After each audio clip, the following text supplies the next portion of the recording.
hitchhiking across the country. Nancy was coming from Detroit and Sue was coming from Texas. They both had this goal of traveling and seeing the world, and so they both decided that hitchhiking was the way to do that. However, the winters in Chicago get very, very cold, and the girls decided that they needed some sun. So that June, they went to work in their hitchhiking journey and made their way down to Florida to work on their suntans, lay out in the sun, and enjoy the nice Florida beaches. So the girls made their way to a town called Stewart, which was a small town along Florida's Treasure Coast. And this area had a very rich history of shipwrecked Spanish galleons and sunken gold and silver. The girls decided to drop off their bags at a youth hostel near this area, specifically near the Martin County Courthouse in the city center, and asked for directions towards the nearest beach in the area. So, just a few miles away from where the girls were was a beach called Jensen Beach. For them, it was the perfect location. It had white sandy beaches that stretched for miles along the Atlantic coast. It sounded very picturesque and very much where somebody would want to go for a vacation. But what was nice about it is that it was actually a quiet beach and wasn't filled with a ton of tourists like many of the beaches in Miami or Fort Lauderdale in Florida. It was described as sunbathers and sea turtles that peppered the coastline, and the warm water was a perfect respite for the hot, humid summer. On the morning of July 21st, Nancy and Sue walked out of their hostel onto Ocean Boulevard, and they put out their thumbs in hopes of getting a ride to the beach. The first car to pull over, however, was a sheriff's cruiser.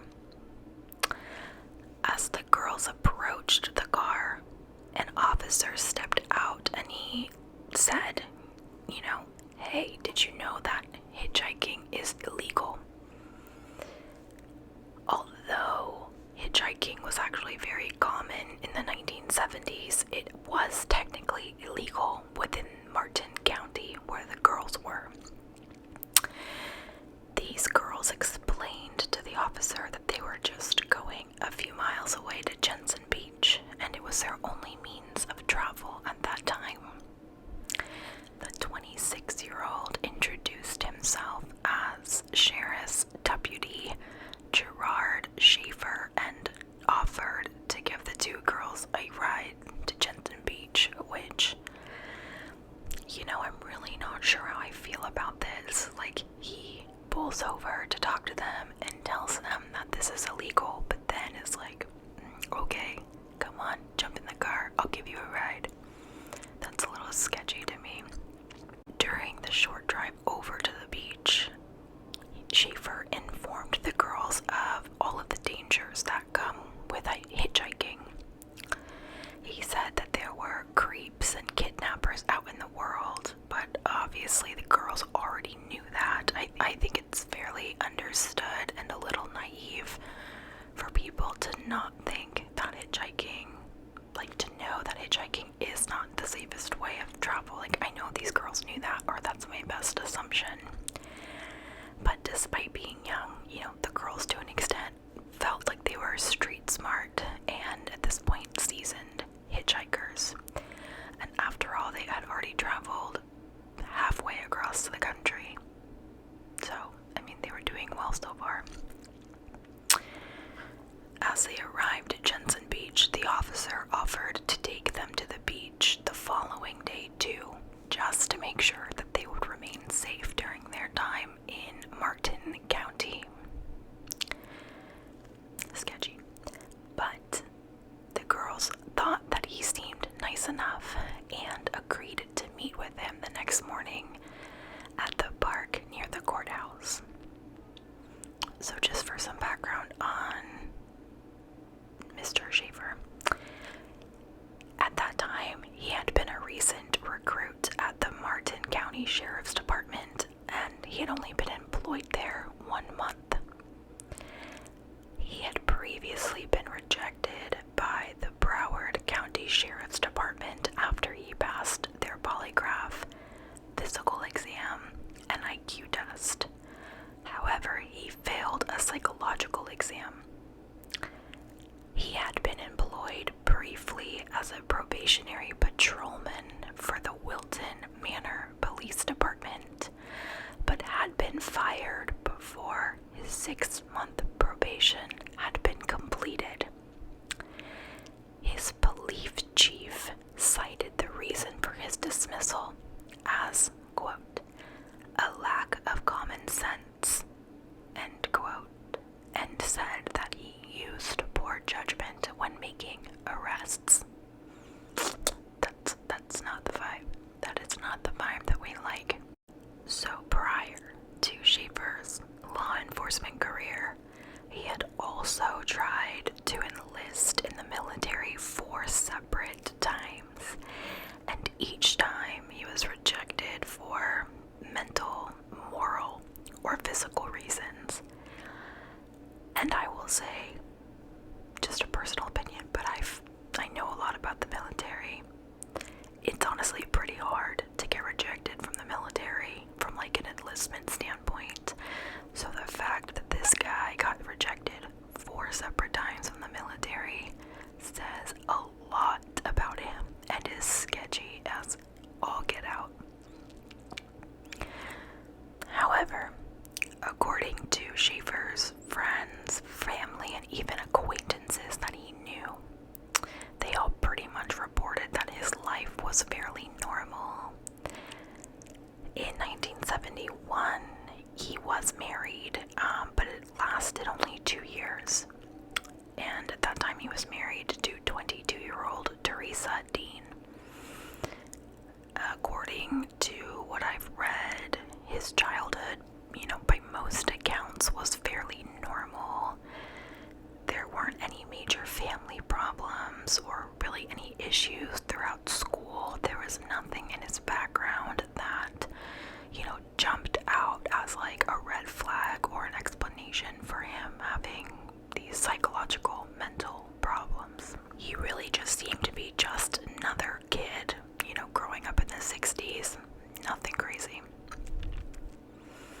After high school, he went to Florida Atlantic University and graduated with a degree in geography. However, although those people around him genuinely believed that he was a normal young man, he had an obsession that went largely unnoticed. In his late teens, he became extremely fixated on women's panties and often peeked in women's bedroom windows. So we have a peeping Tom on our hands. Schaefer had confided to a childhood friend of this infatuation that he had, specifically of a neighbor by the name of Lee Hainline Bonadis. As a teenager, he would peek in her window so often that he believed she was taunting him by undressing in front of her window. In the autumn of 1969, this woman mysteriously goes missing. And according to research, Schaefer was the last person that ever saw her. So let's go back to present time of the story, at least, when these girls are hitchhiking. So that next day, Officer Schaefer showed right up on time at the park by the courthouse to pick up Nancy and Sue. The girls, though, were very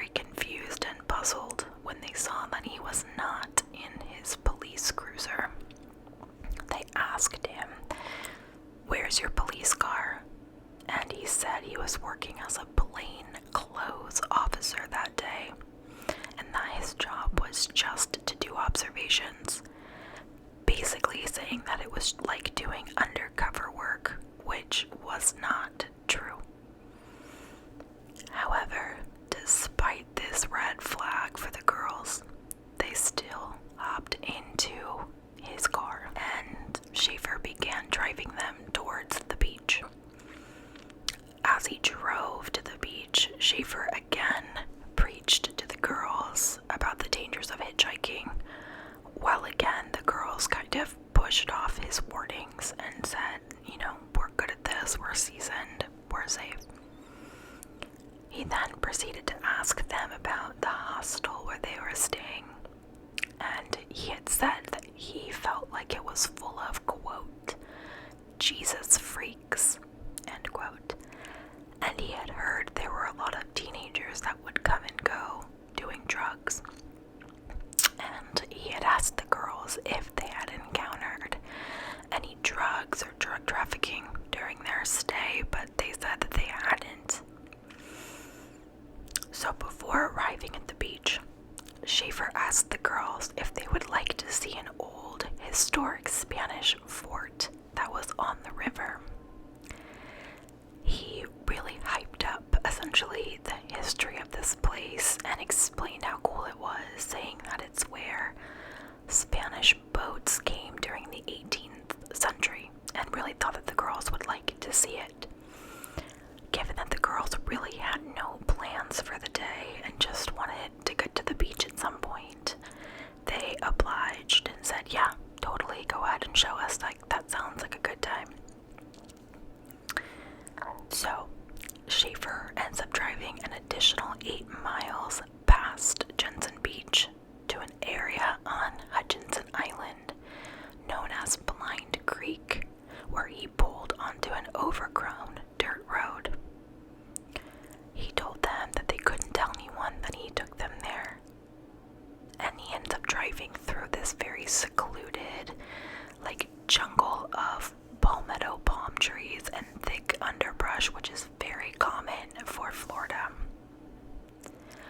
As he drove them, he again spoke of the dangers of hitchhiking, he will not let this go, and told them, quote, I could dig a hole and bury you. There is no crime without a victim, end quote. Freaky. At this time, the girls, look at each other, but kind of brush it off, knowing that it was a very inappropriate, uncomfortable comment, but assumed he was joking because they're like, okay, this guy's a police officer. He just has a weird sense of humor, right? Wrong. Just before they reached the old Spanish fort, Schaefer stopped the car, reached between the car seats, and pulled out 2 pairs of police handcuffs. This is a quote that he said to the girls. I have been instructed to arrest the both of you. You are runaways, and we've been in contact with your parents, end quote. He pulled Sue out of the car first and handcuffed her, and then he did the same to Nancy. Once the girls were handcuffed, Schaefer berated the girls, boasting at how easily he had kidnapped them. He told them that he could easily sell them both into white slavery and fetch a nice profit for 2 young girls in their prime. And then he made this joke to them about how if he were to traffic these girls, it would be a nice experience for them because they could really see the world, which was the goal for them all along. Not funny. It's reported that at this time, the girls were still unafraid because they knew he was a cop. They really thought that this all just had to be a joke. Even with him going on chastising the girls, telling them he could dig this big hole so deep that they would be considered a missing person for the rest of their lives, that they would be never found. They still thought it was a joke. He ends up asking the girls, do you think that your parents would put up a ransom guess one of the points that he thought, or that the girls started to realize, okay, something is super sketchy here. Eventually the girls realize, okay, this guy's not joking. He ends up walking to the back of the car, popped the trunk, and pulled out sheets, rags, and several lengths of heavy rope. And I really think that this was an oh shit moment for the girls. Around this time, he ends up yelling at them and says, quote, "If I wanted to rape you, I could do it right here and right now. If either of you run, I will kill the other one." End quote. Schaefer ends up wadding up a rag and stuffs it into Nancy's mouth at this point. With her hands cuffed behind her back, he led her away from Sue to a fallen tree near the riverbed. He forced her to stand on the fallen tree. Using a noose, he ties her neck to the tree. Oh, that gives me the chills. Each time Nancy slumped forward, the rope around her neck obviously choked her. While Nancy is over at this tree, he then goes back over to Sue and lays her on a blanket where he tied her feet together with rope and another around her shoulders. Using another piece of rope, he tied a noose and threw it over the branch of a tree, then placed the noose around her neck as well. He instructed Sue to stand on a tree root as he tied the rope to a tree behind her. If she slipped from the root, she would end up hanging herself. At this point, he tells both girls that they have a decision to make. They needed to decide which one of them was going to die and which one was going to live. At this point then, Schaefer's police radio completely goes off.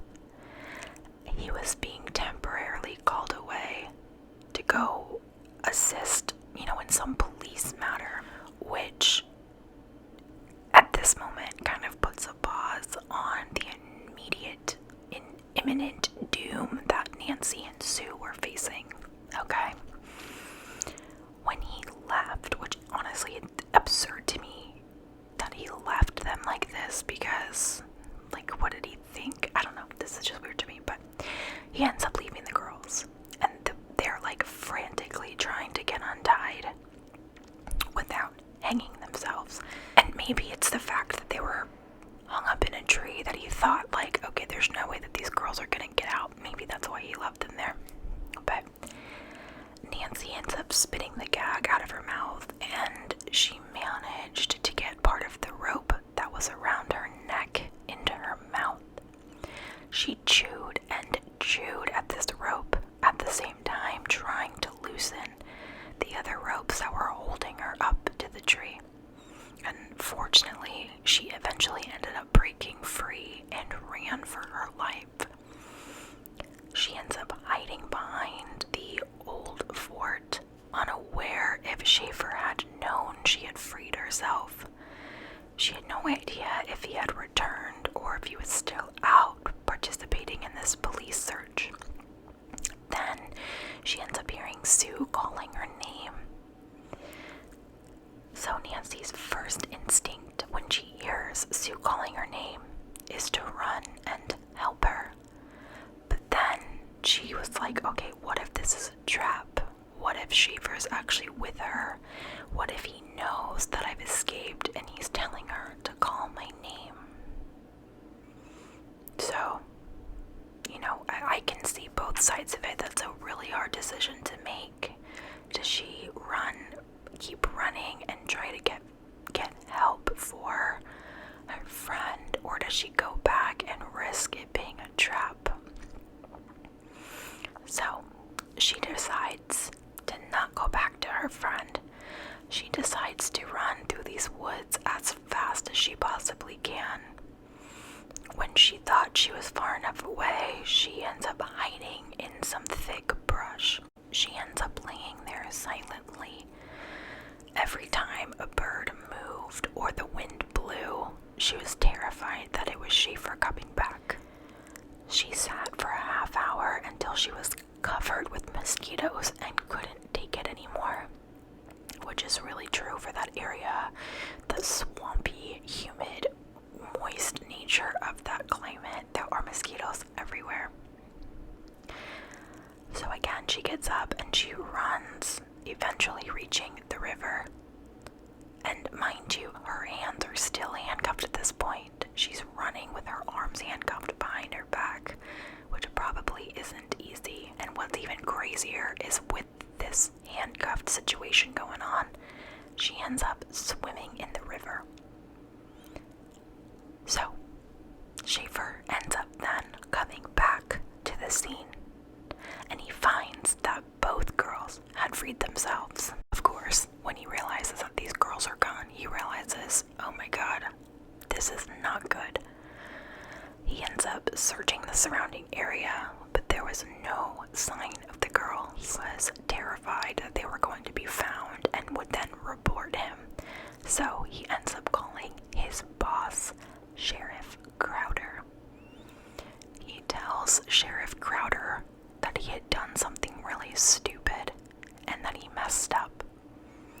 He explained to the sheriff that he had taken the two girls and tied them to a tree. But he explains that his reasoning for doing this was to teach them a lesson on the dangers of accepting rides from strangers. He tells the sheriff that he was only trying to do the right thing. But, of course, Sheriff Crowder was furious with them. He instructed another deputy to take Schaefer into custody while he raced out to Hutchinson Island to look for these girls. I can't imagine a scenario where a sheriff would have believed Schaefer's ridiculous story, and it sounds like he didn't, because he immediately puts him into custody, thank God, and then he goes looking for these poor girls. Fortunately, because he knew the area well, he ends up finding these girls pretty quickly. One was still gagged and handcuffed, running down the highway, while the other was found waiting in a shallow bay. Both girls were covered with cuts and scratches all over their bodies from running through this swampy, heavy brushed area. He ends up uncuffing both girls, wraps them in blankets, and drives them back to where they had come from to safety. Fortunately, other than just these scratches and cuts, the girls were physically actually okay. But they all knew that Schaefer's intentions were not merely to scare them. The Sheriff Crowder is aware, like, oh my god, this was not meant to scare them. Something is seriously wrong here. And the girls also knew that this was no joke and no lesson. They genuinely believed that Schaefer's intentions were to actually rape the girls and kill them. So Schaefer ends up being charged with abduction, imprisonment, aggravated assault. However, he was quickly released on bail, with his trial date set for 4 months later.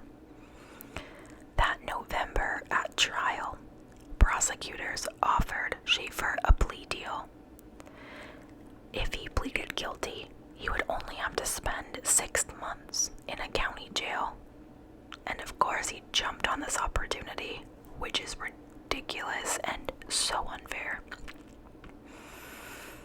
In addition to having such a light sentence at play, he asked for a bail extension, explaining to the judge that he needed time to help his wife move to Fort Lauderdale with his mother. And because he was a cop with no priors, the judge allowed him an extra 2 months before he needed to serve his jail time. However, he had much more planned in this 2-month period of time than he 1st of 1973, two men searching for aluminum cans to recycle on Hutchinson Island stumbled upon the scene of an execution. They found the decomposed remains of two young girls. The bodies had been buried in shallow graves, but animals had dug them up. Investigators were able to identify these two female bodies by their dental records as 17-year-old Susan Place and 16-year-old Georgia Jessup. Although the majority of their flesh was gone, at one time their arms and legs had been tied with rags. Sound familiar? Both had nooses around their necks, and the tree branches above where the bodies were found showed signs of rope friction. So, this sounds like Mr. Schaefer's MO. Susan's body was missing a hand and a forearm. Her left shoulder joint had been severed and her backbone had been cut through from the back, all with a very sharp instrument. Georgia's legs had been cut off just above the knee, and her head had been severed. Her skull was never found. Her spine had been cut or separated by a knife of some sort. The bodies had been found only a few miles from where Nancy and Sue had been assaulted. It was clear that the girls had been hung in the same manner that Schaefer had attempted to hang Nancy and Sue. Investigators instantly suspected Schaefer for these murders, but when the bodies were found, he was already in the county jail. He had already been serving 4 months of the 6-month sentence. So investigators needed to know if the girls had been dead for more than 4 months to be able to pin this on him. Unfortunately, medical examiners were not able to determine precisely when the girls were killed because the bodies were too badly decomposed. Detectives spoke to the families of both Georgia Jessup and Susan Place at their homes in Fort Lauderdale. Susan's mother told detectives that she had last seen the girls 6 months earlier on September 27th with a man in his 20s named Gerard Schaefer. Not trusting the young man fully, Mrs. Place had taken down the license plate number of the young man's car. When police checked the registration of the car, it ended up belonging to Schaefer. Mrs. Place also found a letter in Susan's bedroom that had been marked "Return to Sender." The letter was addressed to Gerard Schaefer, but it was the prior home of Schaefer.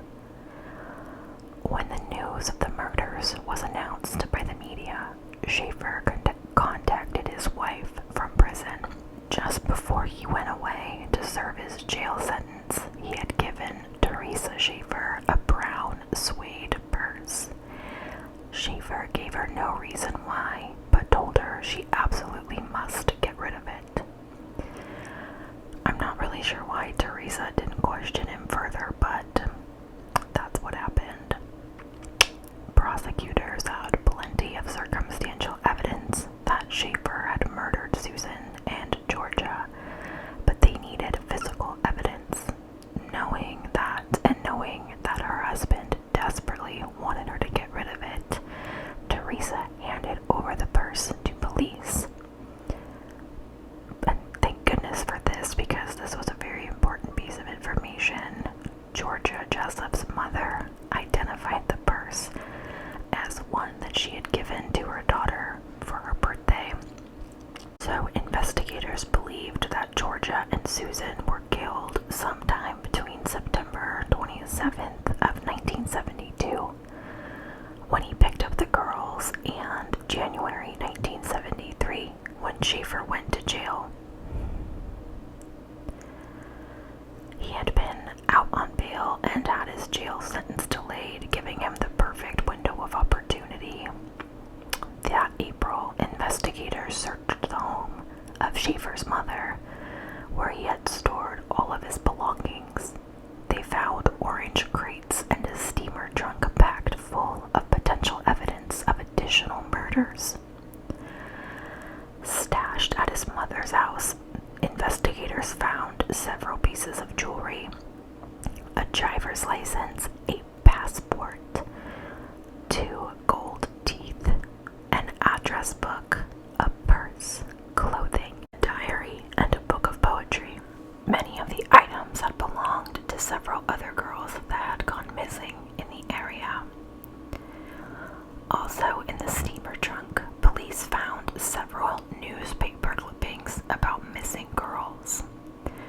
But even more disturbing were hundreds of pages of Schaefer's own handwritten stories describing rapes, tortures, necrophilia, cannibalism, and murders of women, in which he referred to the women as very derogatory terms.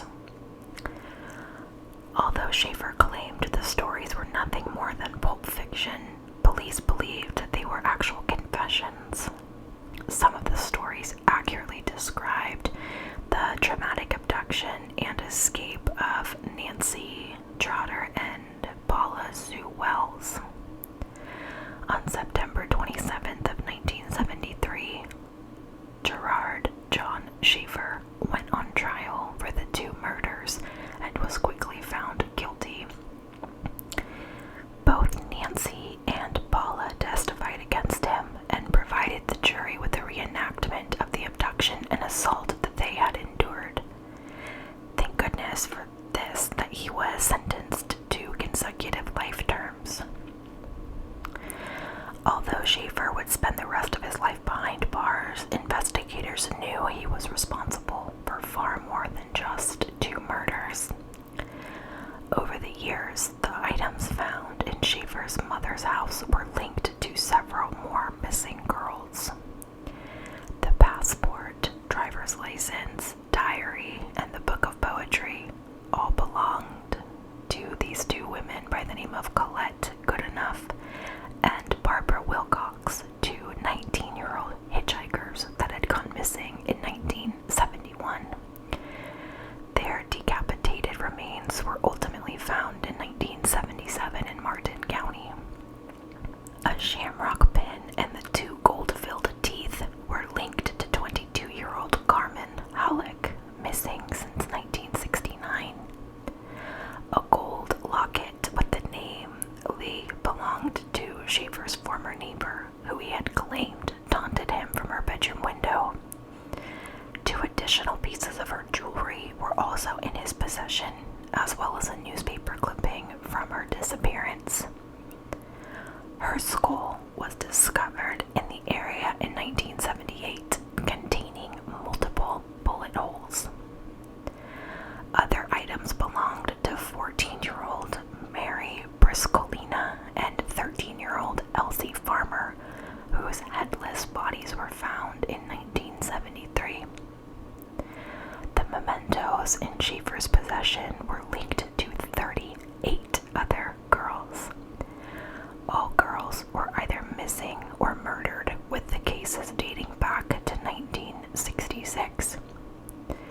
Police believed all the items were trophies that Schaefer had taken from his victims. Some in law enforcement believed that there could have even been more victims. Something really interesting to share is that at some point in his prison sentence, he actually ends up being murdered by a man named Vincent Rivera. It was described that his mouth had been slit